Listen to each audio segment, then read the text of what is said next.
Ma relation à l'art, c'est d'abord, enfant, ma découverte de la beauté et de l'ingéniosité de la nature. C'est ma mère qui chante tout le jour et me donne envie de chanter. Elle crée sans cesse avec divers matériaux. Je la suis dans la poterie, la peinture sur soie, la linogravure, et je dessine sans cesse en écoutant de la musique classique et Genesis. À 14 ans, je fais une bande dessinée du Seigneur des Anneaux. Au bout de 6 ans, je serai arrivée au tiers du premier tome. Elle adore le théâtre et se déguise pour dire quelques tirades. Moi, je ferai mes premiers pas sur les planches à 30 ans avant de devenir professionnelle, de créer ma compagnie.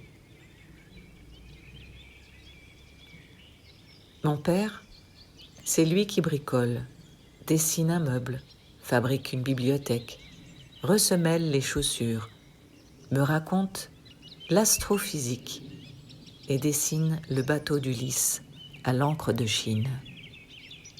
À 30 ans, je dessine des meubles qui combinent les lignes droites et les courbes et que mon cousin fabrique. Puis je fabrique des maquettes, les plans d'un jardin, d'une maison. Ai-je été architecte dans une autre vie?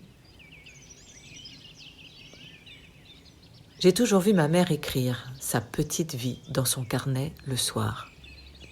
Et moi, enfant de militaire, au fil des déménagements, j'ai écrit des lettres et des lettres à mes meilleurs amis durant des années.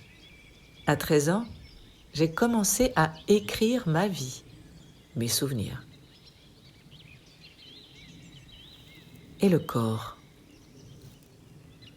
Le corps, pourtant impliqué dans l'athlétisme et la compétition, était ignorant de ce qu'il ressentait, complètement ignorant.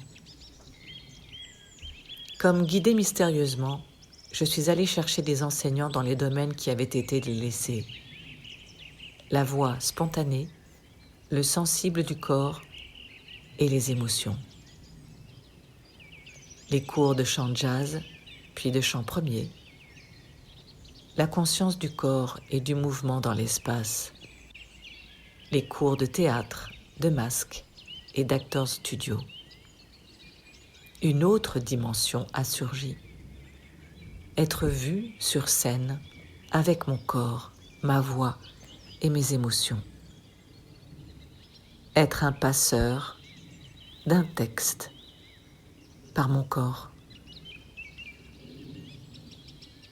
Avec la formation d'art-thérapie vers 32-34 ans, je lâche enfin la quête de perfection et d'esthétique pour entrer dans le véritable processus de création et tenter, comme dit Christiane Singer, de livrer passage.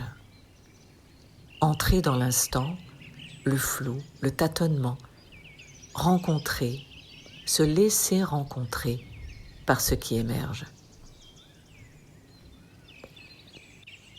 L'amour et les séparations m'ont fait créer. Un amour passionné et une séparation, croisés à la rencontre de l'écriture de Christiane Singer, ont été les ferments d'une adaptation pour le théâtre. Je crée, en 2004, une compagnie pour orchestrer la création à Avignon et une tournée imprévue qui se déroulera sur 15 années. De cet intime de l'amour et de l'éros est née une aventure artistique et humaine accueillie par près de 12 000 spectateurs. Je me suis mise au service de la transmission de ce feu d'émerveillement, de cette confiance en la vie, en ce charnel spirituel, en l'éros et en l'amour qui est la substance même de l'univers, comme dit Christiane Singer. J'ai un étrange sentiment. Les parents nous ont laissé une pile de 30 cm de hauteur de leurs lettres d'amour classées. Elles devaient être brûlées, et puis non. L'année dernière, nous avons commencé à les lire avec ma sœur. Je m'aperçois que je comprends mieux mon chemin, cette envie de transmettre l'amour de la vie, l'amour homme-femme, la voie de la sexualité vers l'ouvert, l'immense.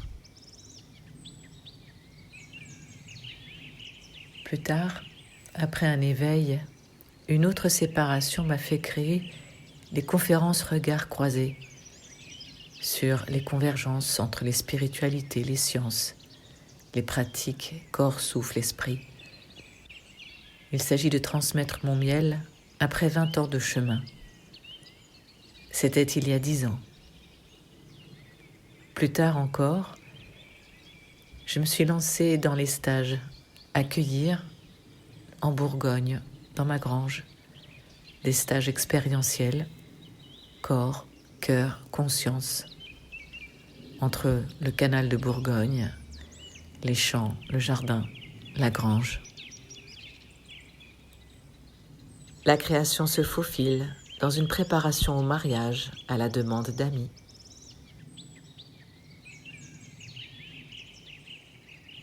Dans des méditations guidées, des dessins à partir d'impulsions du corps,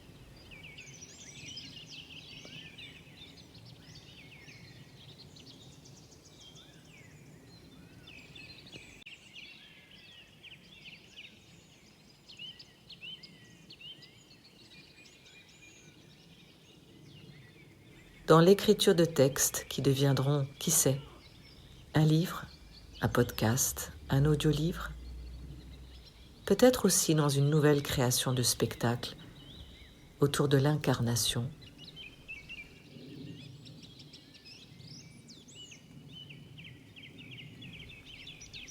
Il va falloir que je mesure mon énergie pour pouvoir faire tout ça.